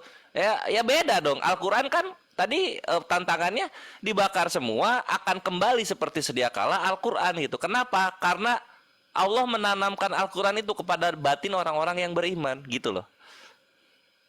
Ya maksud Beda. saya tadi, pertanyaan saya dari awal kan belum terjawab. Ada nggak? Udah dijawab. Beda. Kami itu ditanamkan ke dalam batin, bukan dituliskan. Beda. Maksud saya kenapa ditulis? Gini, Terus Pak. ngapain bawa Ibrani 8 ini kalau nggak nyambung gimana sih? Pak Adi, dokter mana ini lebih lucu. otentik orang menghafal daripada orang menulis, Pak? Karena kalau menulis, Pak, betul tantangannya tadi itu apabila dibakar, ya, maka udah hilang bahkan dari hati Bapak itu. Tetapi sekarang faktanya orang-orang Islam di seluruh dunia itu ya anaknya dari usia dini itu udah dididik untuk menghafal Al-Quran. Dan tidak akan ada perubahan, Pak, gitu loh. Tapi kalau Bible ini, mohon maaf gitu loh, siapa sih yang bisa mampu membaca, menghafalnya gitu? Pertanyaannya, coba carikan saya satu data aja, siapa orang yang betul-betul bisa menghafalnya? Atau Bapak? Apakah Bapak hafal? Jangankan satu Alkitab. Bapak hafal nggak nih? Saya kasih tantangan itu sekarang di hadapan ada 1000 orang di sini, Pak, satu kali lebih ya. Bapak sanggup tidak, Pak, membacakan, tapi on cam, Pak ya, membacakan satu perikop saja tanpa melihat data, Pak? Gitu. Tapi kalau Bapak nantang saya membaca satu surah tanpa melihat Al-Quran, insya Allah saya mampu gitu loh. Halo. Nggak usah satu Alkitab dulu, nggak usah satu Alkitab, satu perikop aja Pak. Dan saya akan bacakan satu surah nanti. Gimana Pak? Selamat malam. Halo. Malam Jubir, thank you. Ya, Nah nanti ini Jubir udah masuk. Tunggu. Aku mau iklan dulu lah karena ini malam semakin larut dan menyenangkan ya kawan-kawan. Ada Akhi Logika juga udah masuk. Gurunda, mari kita sounding dulu untuk Makassar Ikhwani Fisabilillah ya. Yang ingin cerita kelanjutan dari curhatan Gurunda Zuma seperti apa? Enaknya ngobrol langsung di Makassar tanggal 15-16. Berarti ini kita sudah masuk ke Hamin 1, 2, 3, 4, 5, 6, 7, 8, 9. Kita sudah masuk Hamin 9 Ikhwani Fisabilillah. Masya Allah. Jadi save the date. Dan untuk yang sudah booking tiket, segera konfirmasi tanggalnya, jam ketibaan di Makassarnya kapan, ke nomor 0813 3753 4473 supaya bisa disettle penjemputannya gitu. Di sana dari pihak Gurunda Zuma sebagai tuan rumah sudah menyediakan akomodasi dan penjemputan gitu. Jadi ayo bergegas ya kawan-kawan. Silakan konfirmasi ke aku untuk keberangkatannya. Itu saja. Udah deh kelar. Lanjut lagi dialog ya. Oke, makasih. Iya Gurunda lanjut. Ya udah, tadi saya sudah umumkan juga barusan. Alhamdulillah. Sip dah. Lanjut. Baik. Ya, gimana Pak Adi? Baterai saya Sanggup lagi tidak Pak apa? menantang itu mengikuti tantangan saya? Atau gini, saya rubah tantangannya. Saya jawab. Oke, Kalau saya memang jawab nggak aja. sanggup Udah itu. ngerti saya. Karena baterai saya udah mau low, saya jawab. Baik. Saya tidak oke. tahu apakah semua yang beragama Islam bisa menghafal. Saya tidak tahu. Ya. Saya tidak katakan tahu. semua Pak. Jangan framing. makanya, Saya tidak sebentar. katakan semua. Sebentar dulu, Ya. sebentar. Sekarang ini, karena baterai saya udah low, jadi next time bisa kita diskusi lagi. Dicas lah, kan ada colokan di sana. Dicas dong. Aduh, udah jam Satu hal Pak yang harus Bapak paham Pak, 98% orang Islam itu hafal Al-Fatihah Pak. Ya Pak ya. Betul. Baik, jadi saya mau. Nah ini kan kalau dicas bisa sejam ke depan. Ayo Dokter Adi, dialog loh. Ini bertanya loh Dokter Adi ini loh. Saya juga menanya Pak. Ya, Halo. ada waktunya saya siap. Sebelum Kalau Dokter saya Adi tunggu, menjawab, saya biarkan saya dulu bertanya dulu pada Gurunda ini. Waduh. Enggak, Sedikit tunggu dulu saja, Pak. sedikit Soalnya saja, ini dia baterainya sedikit. dikit lagi biar dituntaskan dulu oleh Dokter Adi. Iya loh, jangan belok-belok dulu Jubir. Lanjut aja dulu. Sedikit Berdua, aja, lanjut. ya, sama. Ini masih sesuai konteks yang kita lagi bicarakan. Iya. Sama. Enggak sedikit Bang. Konteksnya sama, Bang nggak Adi gini kemana-mana. sebelum Saya nggak keluar bakal ya. membelok. Apakah Bapak Adi sanggup gitu mengikuti tantangan saya atau tidak gitu aja? Apa itu Jadi tantangannya, dapat Pak? kesimpulan kan gitu loh. Oke, saya sudah add Pak Ini- Logika.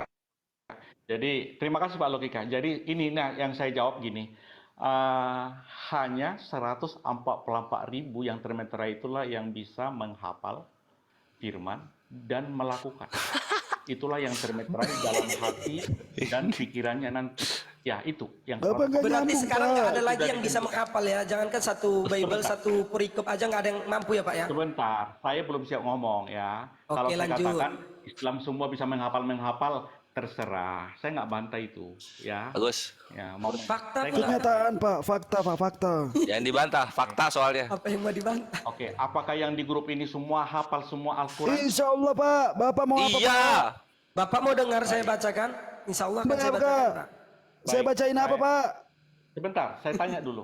Di surat Taha 9 sampai 14, Musa diperintahkan menjalankan sholat. Tunggu Pak, jangan ke situ dulu Pak. Fokus dulu ke sini, baru Bapak nanya nanti. Saya akan Sebentar. kita akan jawab Insya Allah. Kan Sekarang hafal. Kalau Bapak hafal- mampu tidak apa tadi itu Sebentar. mengikuti tantangan saya. Kalau tidak Menghafal. apa gitu loh. Tantangannya Akhi Logika itu menghafal satu perikop Yohanes 1 aja tuh. Iya gitu, Yohanes 1 atau Kejadian 1 atau apa gitu atau ya pokoknya satu perikop aja Pak gitu. Gimana Oke, Pak? next time aja lah kita cerita, nggak akan siap-siap bateraiku udah lo. Ya, Iya oke berarti ya, nggak saya sanggup Pak keluar. ya? Bapak nggak hafal Pak ya? Keluar. Tidak Pak, hafal mau ya Pak kemana ya? Pak? Abang Adi, berhenti nuhankan bapak saya. Tolong.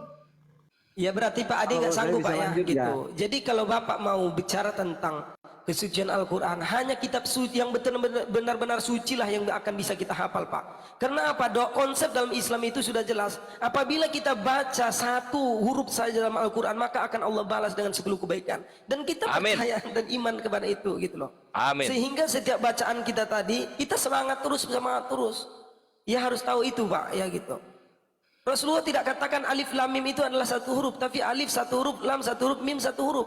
Maka 3 huruf itu sudah mendapat 30 kebaikan. Sehingga kita selalu berlomba-lomba dalam kebaikan gitu. Termasuk salah satunya membaca dan menghafal Al-Quran.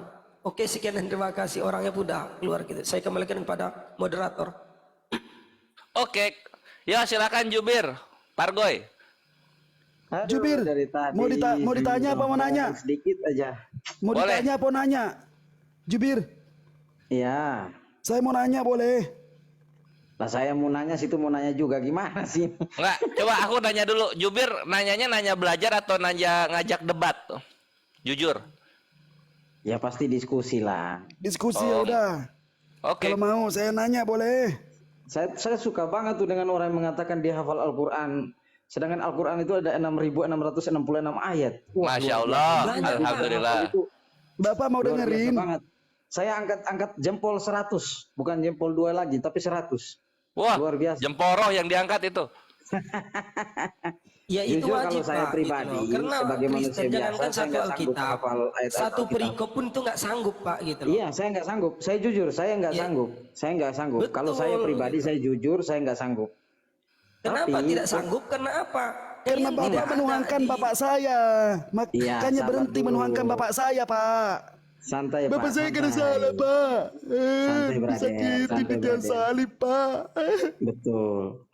Jadi begini, kan saudara dengan saya ini kan berbeda. Penekanannya itu adalah saudara disuruh hafal, menghafalkan. Sedangkan Nabi pun juga dihafalkan. Itu bedanya di situ. Sedangkan kami itu dituntut untuk melakukan. Ketika mendengarkan disuruh melakukan. Pak, bukan, Pak. Beda syariatnya, Pak. Tunggu, Nah, maka Pak. daripada itu kalau udah beda, kenapa Bapak dengerin dulu, Pak. Bisa lah. Biar dia Dengerin Saya selesai. dulu, ingin Pak. bertanya kepada Gurunda nih, Gurunda.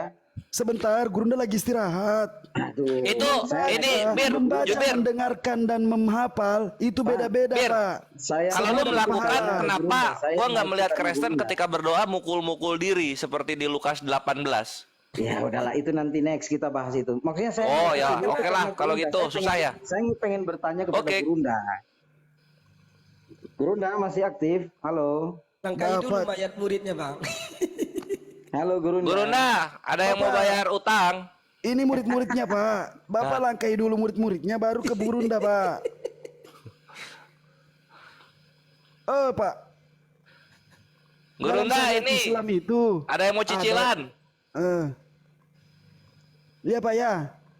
Kalau kami, Beliau Pak, kayaknya udah tidur lah. Pak, dengerin Ya udah, Pak, lanjut, dengerin karena Pak, beliau udah tidur, dengerin ya, saya Pak. pamit. Pak, Bapak tadi mengatakan bahwasanya kami dituntut. Itu bukan tuntutan, Pak, tapi ada 3 di situ, Pak, yang harus Bapak pahami. Kita mendapat pahala apabila kita mendengarkan ayat suci Al-Quran. Kita mendapat pahala apabila kita membaca ayat suci Al-Quran. Dan kita mendapatkan pahala yang lebih. Ya, Pak, ya. Kalau kita menghafalkan ayat suci Al-Quran, Pak, tinggal pilih. Bapak mau hanya mendengarkan atau menghafalkan. Ya, Pak, ya. Berhenti, Ya, Pak, kita menuhankan bukan Bapak hanya saya, mendengarkan, Pak. Bukan cuma menghafal, tapi disuruh melakukan, Pak.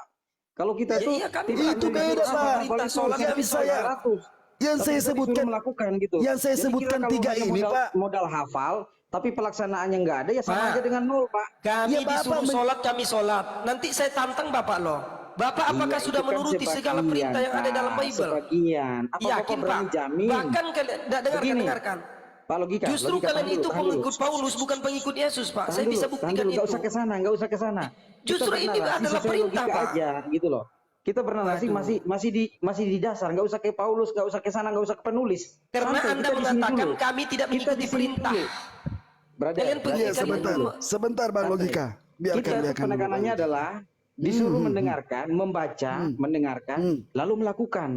Kalau di situ mungkin penekanannya hanya suruh menghafal. Sudah menghafal, sudah mendapat pahala. Kita lebih Oh daripada tidak, itu. Bapak tidak mendengarkan saya bicara, Pak. Disuruh menekankan untuk menghafal. Kalau memang Bapak tidak lebih mendengarkan kuat untuk saya menghafal, berbicara. seluruhnya penghafal, Loh, Pak. kan tadi sudah Gitu loh. dijelaskan oleh siapa tadi itu yang bilang menghafal Itu mendapatkan pahala yang lebih kalau menghafalkan, karena menghafalkan itu 666 ayat. Apa sih itu bisa hafal semua? saya bisa, Pak. Kenapa, Pak? Yas'alunaka Pada saat sekarang pun kamu lagi berbohong terhadap dirimu sendiri. anfali kulil anfalu lillahi Hanya wa berapa kata, saya udah paham.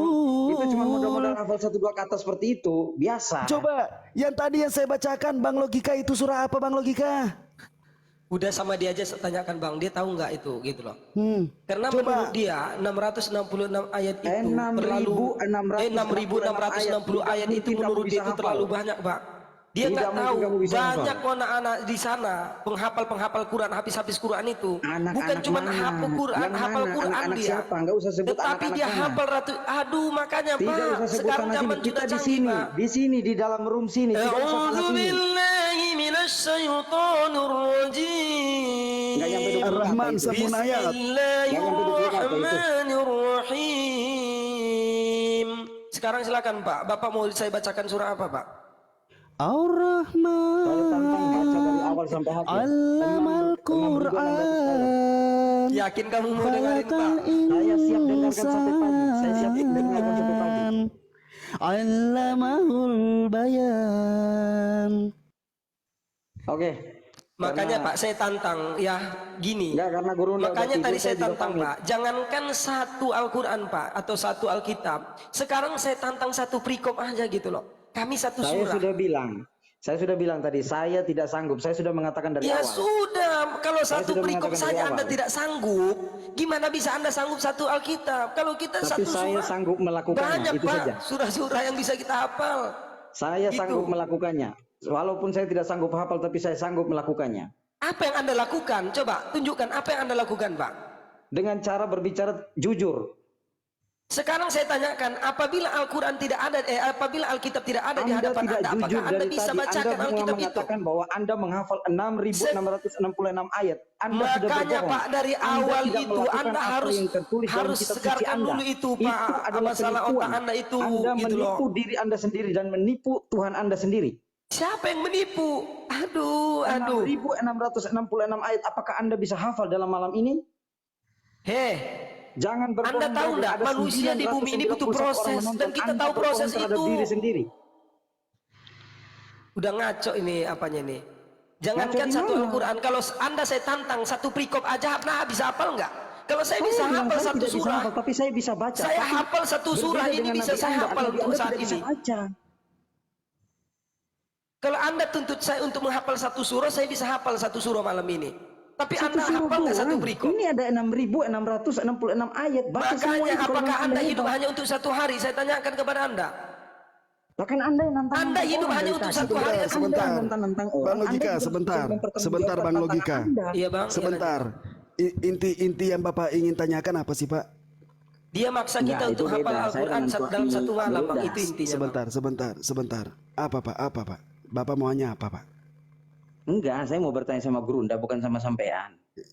Terus kenapa ngebacot banyak banget, Pak? Lah, Kenapa? Sampean kok yang bacot duluan dari tadi, makanya Kenapa, saya imbangi Pak? aja. Imbangnya apa? Tapi nggak ada ilmu mengimbangi, begitu. Yang Lantas mana buat yang nggak apa ada Anda ilmu, mau Pak? bicara Bapak dengan tuh- Gurunda? Bapak Lantas katanya buat ada apa ilmu, Anda tapi mau Bapak dialog? bohong loh di depan 979 orang. Tunjukkan kebohongannya, Pak. Bapak mengatakan Bapak bisa hafal 6.666 ayat dalam satu malam. Mana, Pak? Bisa. Silakan Pak, saya dengar sampai pagi Pak. Ini saya lagi megang Quran juga Pak. Inilah kalau logikanya udah nggak dipakai. Astagfirullah. Cara bacanya beneran dong, titik komanya benar dong. Oke, Anda simak ya. Coba nanti saya coba salahkan sedikit, tapi Anda harus perbaiki di mana letak kesalahannya. Karena Anda mau nyimak, betul ya? Silahkan ya. Mulai dari Oke, tunggu pertama, Bang ya. Izin ya untuk saya bacakan sedikit Al-Quran ya. Nanti kalau ada kesalahan kita biar dia koreksi nanti. Kalau dia nggak dapat koreksi katanya mau nyimak kan gitu kan? Oke. Ayo, sambung Ya, saya ayat kan cuma mau Ar-Rahman. nyimak, Pak. Saya bukan mau berdebat. Iyalah, soal- Anda harus bisa buktikan nanti kan gitu. Katanya Anda mau nyimak. Kalau nyimak itu Bukan, apabila ada situ kesalahan harus Anda bisa bisa membuktikan bahwa situ tegur harus bisa ke itu menghafal nanti. 6.661 ayat. Ya, Anda bisa 66 tegur ayat. itu. Bukan saya di sini bukan bertugas untuk menilai situ benar apa salah, tapi setidaknya situ bisa kemana? Kenapa membuktikan bahwa Anda situ ini? bisa menghafal. Anda habiskan Bisa umur tidak? Anda udah berapa sekarang? Saya mau tanya. Umur Anda udah Pertanyaannya, berapa? situ bisa nggak menghafal Umur 6.666 Anda udah berapa ayat? sekarang? Saya mau tanya. Saya mau nanya, situ bisa Iya, nggak? Tadi saya kan akan situ bacakan mengatakan umur situ Anda bisa. berapa. Saya mau tanya dulu. Situ mengatakan tadi situ Umur Anda situ berapa? bisa. Saya Situ mau harus tanya, bisa membuktikan jawab dulu, ucapan Jubir. situ. Situ harus bisa membuktikan ucapan Iya, situ bahwa situ umur bisa Anda mampu berapa? Saya mau menghafal baca dulu. 6.666 ayat. Umur Anda mungkin udah di atas 50 tahun. Bisa Tetapi tidak? Anda habiskan Bisa umur tidak? Anda selama 50 tahun, itu satu perikop Enggak. pun Anda nggak mampu menghafal. Anda Itu kan bisa dungu baca namanya. tidak? Anda Kalau bisa saya hafalkan wajar, tidak saya umur 30, 6.666 tetapi ayat? kalau Anda tanya, saya hafal berapa surah, insya Allah boleh dicoba. Saya Brother, tidak katakan saya habis Quran, 6.666 berarti saya hafal seluruh ayat. Al-Quran. Bacakan malam Tetapi ini sampai banyak pagi, saudara-saudara saya siap saya dengar. habis Quran. 6.666 ayat saya siap baca, siap mendengarkan sampai pagi. Anda siap Silakan, saya dengarkan. bacakan. Saya siap dengarkan sampai pagi. Ayo. Aduh. Sampean kan katanya hebat sekali kan, bisa hafal kan? Ayo coba. Makanya Udah, dari udah, awal udah. Anda masuk Udah. ya, Gonggong, kita Udah Bang diperhatikan Logika. orang Udah Bang ngomongnya Logika. apa. Enggak. Udah Dari Bang Logika, awal nggak ada saya ilmu. katakan Nggak ada ya, ilmu.